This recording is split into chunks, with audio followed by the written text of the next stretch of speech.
my vibrations. It's V to the I to the B to the mother of 5E.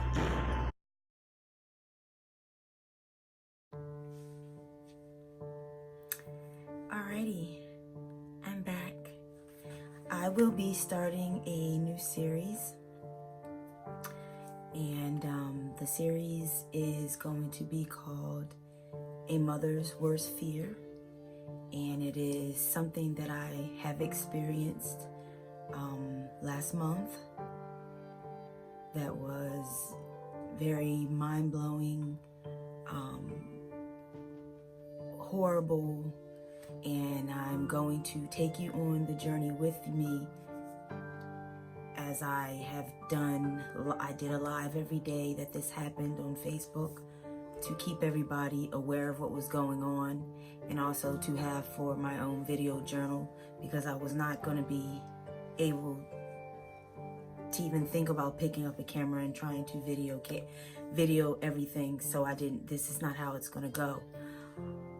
So not sure how many videos they're going to be, but I'm going to try to keep them as short as I can make them, the length of the live, or there are things that I'm going to take out. I'm going to do my best to edit as good as possible, but these are going to be raw videos because that's the way I want it to be. I want it to be authentic, and I'm going to give you the gist of what happened up to the first live, and that will be my second video. So this is the first introduction into the series, A Mother's Worst Fear, as I tell you about what happened up until the first live that I did that day that I found out what was happening. So please stay tuned, and real raw. I'm going not off of something that I've written, and I'm going to try to remember to look at you guys in the camera, but off of me being able to finally breathe and take a second and really reflect on what happened to me, how I felt, what I remember, because it's more vivid now, and I'm going to give that to you. I really haven't thought about it until I was ready to make this video. So stay tuned. I'm going to give you that, and then for part 2 of this series, or episode 2, however I'm going to do it, is going to be the actual footage from the live and a little bit of commentary. So stay tuned for the beginning. So here we go. On January 10th, which was a Friday, around 10:02, for about 19 or 20 minutes, I spoke with my oldest, Kai. He's 22 years old. He was at his friend's house helping him paint his house, and I spoke with him, and our FaceTime, our usual FaceTime. Okay, what time will you be home? Are you almost done? You know what I mean? Just chitter chatter that we normally do. And he was like, okay, I'm almost done and I'll be home. So me not thinking nothing of it, I go ahead and go to bed. So this was at 10:19, 10:20, and I'm in the bed and I'm asleep.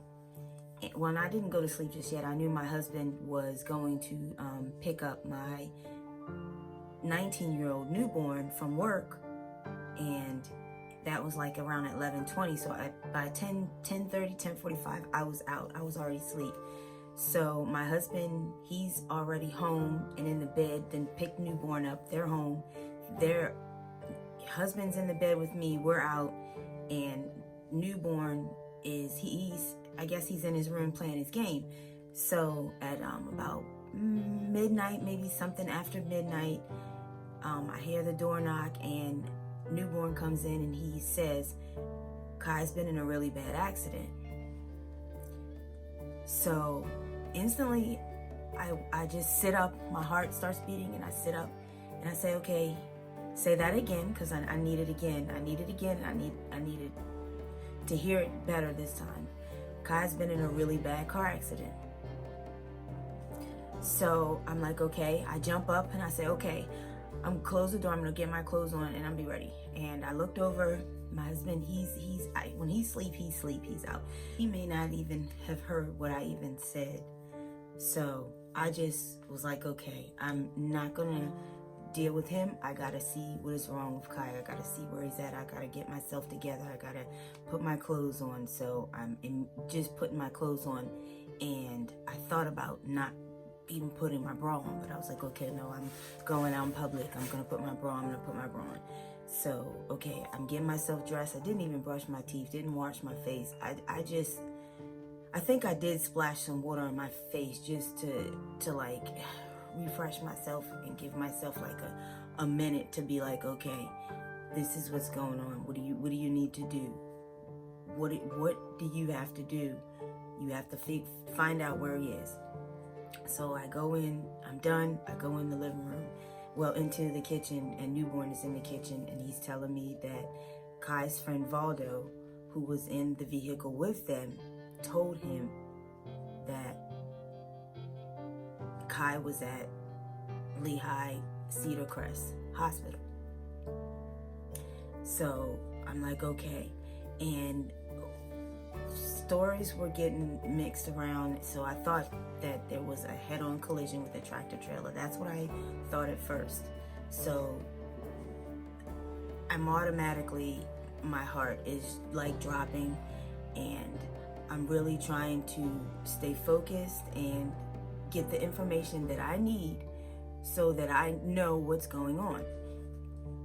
And I'm giving it to you like it's coming to me, because I haven't really thought about it in the last 20 some days that this has been happening. So I'm standing there and I'm like, okay, you need to call this hospital. So I'm looking up on Google, and there's like 3 hospitals. And now I understand why there was 3 hospitals. But so I call the hospital and I tell them, okay, my name, and I give them my name, and I tell them I'm looking for my son. His name is Kai, and he was in a really bad car accident. I was told he was brought to this hospital. So the lady, she looks up his name and she says, we don't have that in name. I have a John Doe here. So instantly, I'm flashing to Grey's Anatomy, and I'm thinking John Doe. Usually in shows, John Doe means dead body. So I'm like, oh God, it's a dead body. And I just sit on the floor, and I'm just sitting there, and I'm praying, and I'm asking God to just please let him be okay. Please let him be okay. Please let him be alive. Please let him be alive. And I'm just going through things in my head, and I'm saying them out loud, and I'm crying, and I can hear Newborn in the back crying with me. So it's like I'm sitting there, and I'm like, okay, all right. Don't really panic, because I had to get myself together. Like, okay, you don't really know that that's what's going on. So you need to calm yourself back down, and you need to call somewhere else. So I'm calling different hospitals, and Valdo is at Reading Hospital. They took Valdo to Reading Hospital, and they just jumped on Route 78 and shot down to Lehigh Valley for Kai and for Aiden, the other gentleman that was in the car with him.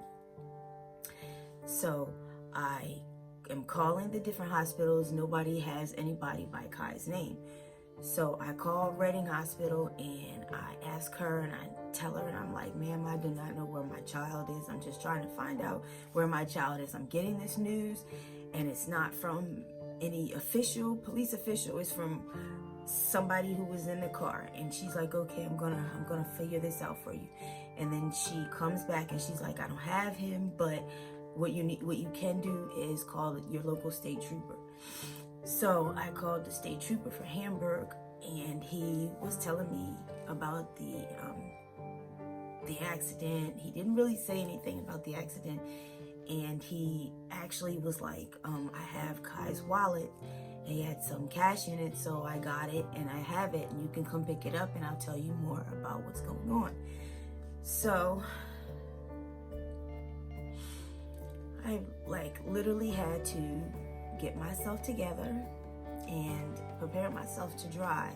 And I went back into the room, and I actually kind of shook him, my husband, and I was like, okay, well, Kai's been in a really bad car accident, and I thought it was a head-on collision with a tractor trailer, but it was not a head-on collision with a tractor trailer. Now that'll be discussed later. And I'm telling him, and he's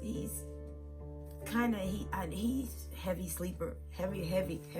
So I wasn't really gonna fuss over it. So it's only about 5 to 6 minutes, maybe 7 minutes from my house to get to the state troopers. So I just went to the state troopers, and I just sat there, and he was telling me, he actually was like, okay, maybe you want to sit down. So I just look at him, and he's like, okay. And he tells me, okay, I know Kai, and he's a good kid. He works over there at the Verizon, and I have his wallet. And he's been in a really bad accident. The car rear-ended the tractor trailer and took the axle off the tractor trailer. So that's what he tells me. So he did tell me also, he's like, he ran a yellow light. And I'm looking at him like, okay, all right, well, I don't really care about that. I want to know where my child is. So I'm looking at him, and I look at him, and I said, okay, but where is my child? Okay, where is my child? He was like, there's nothing when you get to the hospital, you need to take your time. So when you get to the hospital, because they're still working on him, they just got me, he had a lacer, he had a cut on his head, his ankle he said his foot something was wrong with his foot. So he's just like, his head was bleeding. That's all he was really like telling me. So at this point, I'm still telling myself that I need to stay calm. Okay? I need to stay calm, and I need to somehow give that energy of it's gonna be okay. So that's where I was. So I got myself together, and I got in the car and realized, okay, you left your freaking license at the house. Like, you drove to the police station without your license. Get it together. The police officer said, you're not going to find out right when you get there, so you need to take your time. So went to the house. I got my my license, and me and newborn, we headed down to the hospital. It's about 30 minutes away, about half an hour away. So when I get to the hospital, I'm already getting newborn telling me that some of Kai's friends are already at the hospital. So when I get to the hospital, like 4 of his friends are already at the hospital, and they're already sitting in the waiting room, and they're telling me that they're not telling them anything, and then they're waiting for me. So there's no security guard there after this hour, because by that time it was like it was maybe like 1 o'clock in the morning when I got there. So I pick up the phone and I dial the extension, and I tell the lady, whoever answered it, I tell her, I say, I'm Kai Miller's mom, and he was brought in. He was in a really bad accident, and I need to know what's going on. And she's like, okay, ma'am, well, they are working on him, and the doctor will come out and speak to you when there's more information. Okay, so an hour goes by, and we're just like sitting there.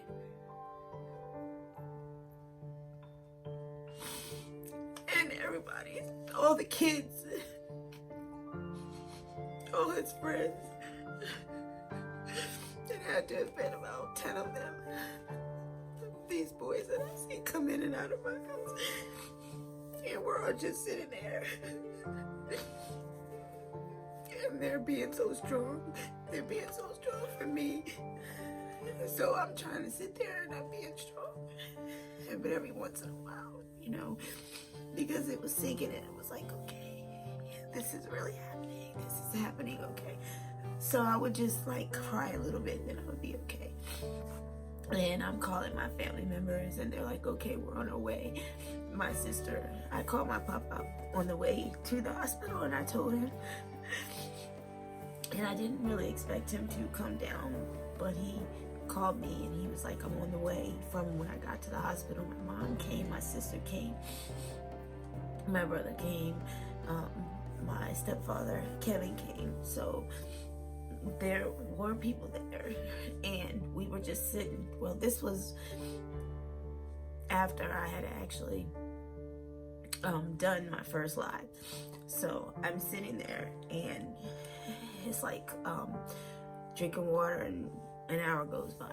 So it's 2 o'clock. And we're still sitting there, and I pick up the phone, and I'm like, okay. And I'm like, is there any news? There's nothing you can tell me. She's like, no, ma'am, they're still working on it. They're still working on it. And by that time, I'm already starting to, like, my chest is starting to, like, really, like, hurt, like a pain of, I don't know, like my heart hurt. I don't know, it was the most horrible pain that I've ever felt. And it wasn't like it was physical, but it was more of like, I don't know, it felt like I was having a heart attack. I don't know what that feels like, but it just hurt.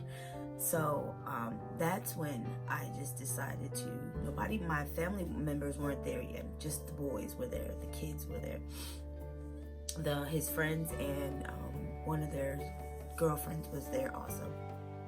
So I'm out they're in the waiting area, and I go out in the little walkway area, and I'm standing there, and I'm like, okay, I need to document this, because for me, I reflect better when I have like videos or my journals, and I can go back, and it does help me reflect, and it helps me get through those tough things. And I'm glad that I did do that, because it's helping me remember more and more as to how did I, because I'm still like, how am I still so strong after the most horrific thing that my heart has ever felt? Was like thinking my child was going to die. So this is the end of the first little introduction to my series, A Mother's Worst Fear. And in the next couple of lives, you will get a day by day detailed just of how Kai is progressing and how I'm feeling, and I'll give some commentary, and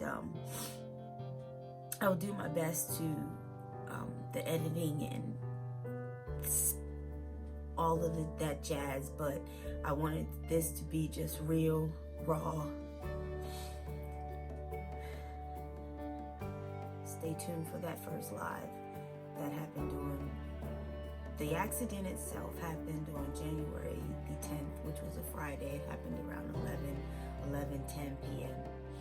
And the live actually starts around 3:15 a.m. on January the 11th, which was the Saturday. So, all right, guys, thank you for watching, and I do hope you subscribe so that you do get the notifications when I do drop the videos. This series, this is the actual episodes. There are more than 10. I know I did. He stayed in the hospital from January the 11th to January the 30th, I want to say. So, or the 29th. One of those, it's coming. So, stay tuned. Thanks for watching. Make sure you like. Make sure you share, and hit that what? All right, so make sure you do all those things. You want to say anything else?